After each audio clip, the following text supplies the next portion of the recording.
about who we are and who someone else is that are just not true. Just not true.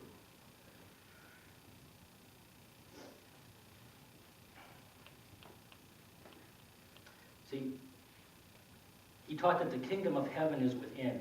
You know, we are very used to hearing that here, aren't we? I mean, that's not new. It's not new at all for most of us here. And if it is new for you, I hope that it resonates for you in some way, that the kingdom of heaven is within. The Christ, the indwelling Christ lives within each of us, and it's in. So we say, look within. And I do. I'm looking. I am looking within. And I know it's there. I know it, I know it, I know it's there. I know it's there. So why am I not feeling it? Oh, I do. I do at times in silent meditation. I do at times looking into the eyes of a child or even into your eyes. But not as often. I'm looking within. I'm looking, and this is, it's inside. So I look within, and I'm not seeing it. Why is that? Why is that? If it's inside, why can't I see it when I look inside?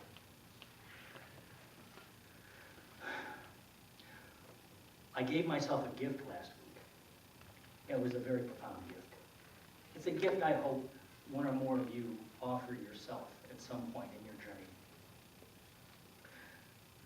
I spent 5 days at a retreat with Gene Houston.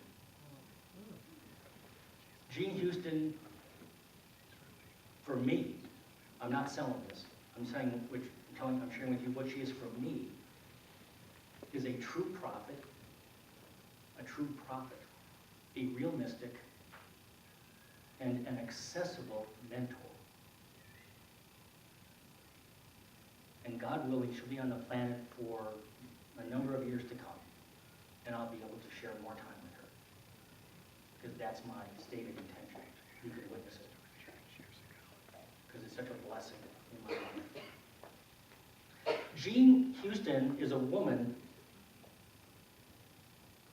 who creates transformational spaces. She does that all the time, wherever she goes. And she looks to create spiritual growth in the moment. Not later, not like go home, you know, this week consider this, pray on this. I mean, I say those things and I will again. She does it right now, as I do my best to do right here.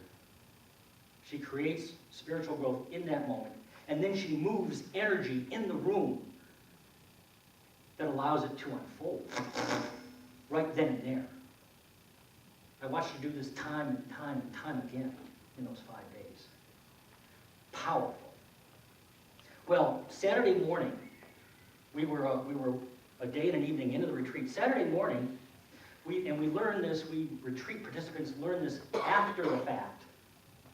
She is sitting at breakfast talking to Peggy Rubin, the co-facilitator, and Peggy Rubin, you may never have heard that name, but she is a force of nature in her own right.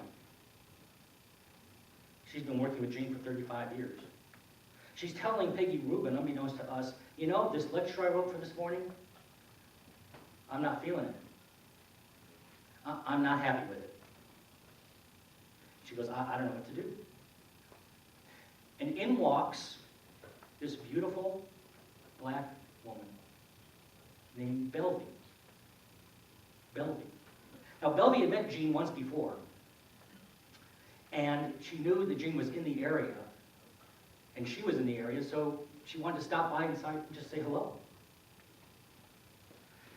Belvy used to be an advisor at the United Nations. That was her former role. Her current life work is working with at-risk teenagers in Oakland, California. At risk. That is so not accurate. You see, these teenagers are gang members. They're not at risk, they're in risk.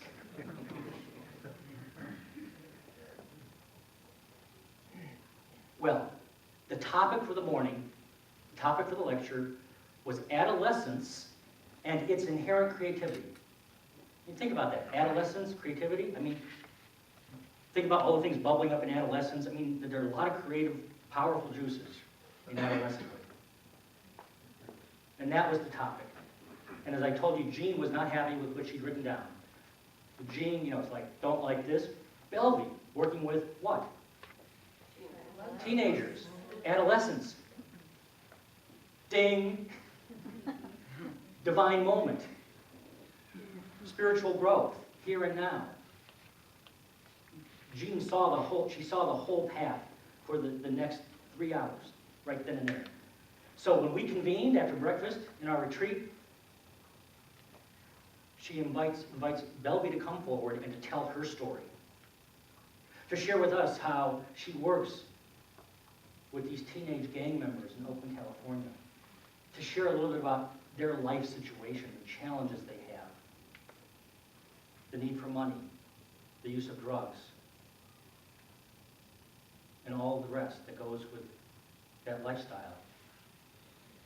She shared with us how just a few months before, they were this close to their organizations closing the doors because they didn't have any money for the rent.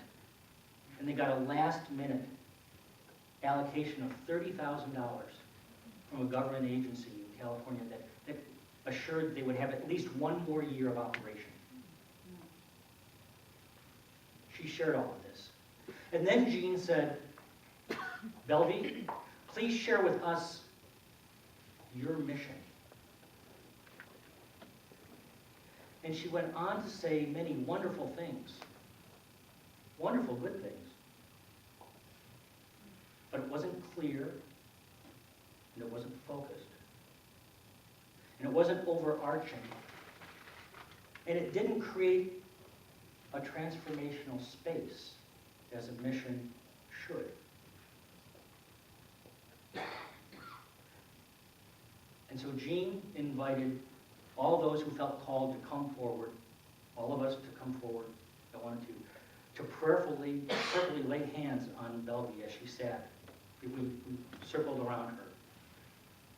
She grew up in the Baptist faith. She was familiar with this kind of process. And for those who couldn't make physical contact with her, we placed our hand on the back of the person who was, and so on.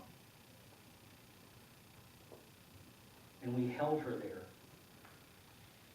And we owned. And we owned. And we owned. And we raised the vibrations in that room.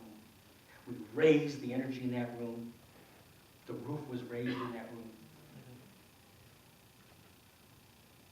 And when we were done, Belvy, an already radiant woman, was glowing at such a higher level.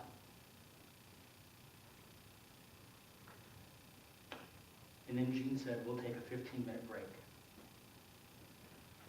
When we came back together, Belvy stood before us and shared her mission with power and authority. And we felt it, and we saw it. And then, Jean starts calling out particular individuals from the retreat, us. The first person she invited forward was a woman of East Indian descent who happens to be one of the current leading software designers in Silicon Valley. She invited her forward.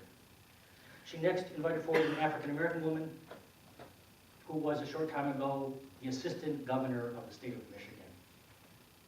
The next individual she brought forward, a Caucasian man from Nevada.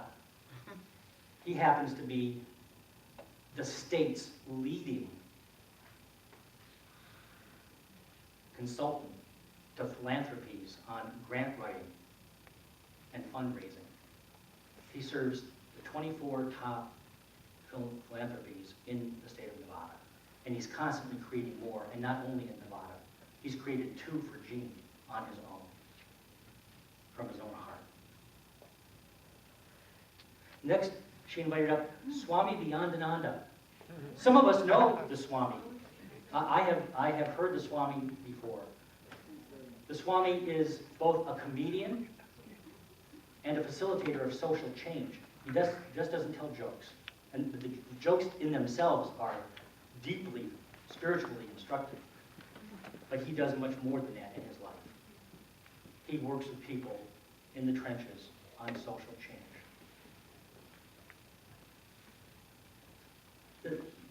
She invited up one more person, very tall, very robust man. This individual, for decades, was the president of the West Coast NFL Players Union. So there was just a little bit of experience sitting up there before us. Did you get that?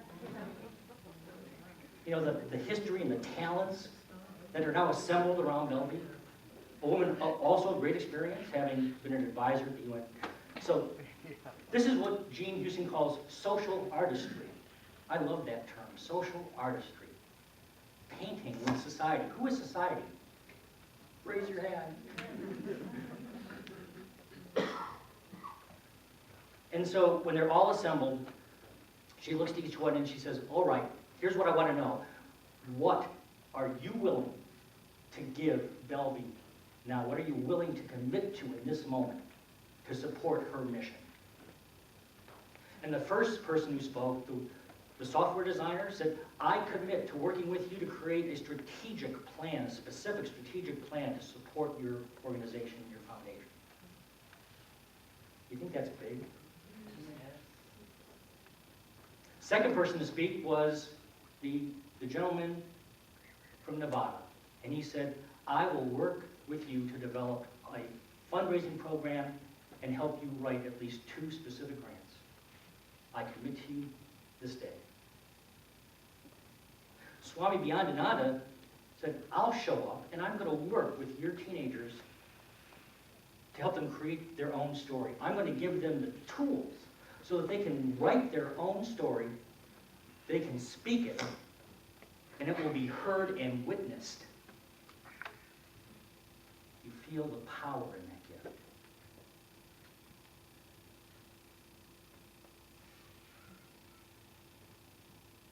It was gift after gift after gift from these people. Now I'm sitting there, like you are now, and this is all unfolding in front of me, and I'm thinking, this is amazing. This is fabulous. But you know, how many others here are going to have anything to give this woman? What do I have to give this woman? A unity minister from Cleveland. And yet the line kept getting longer and longer and longer. And once you went up and gave a gift, you remained up front, making contact, like a daisy chain. There were more and more and more people coming forward, giving gifts of all kinds.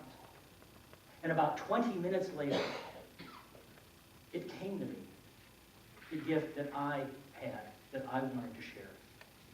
It was the gift of meditation.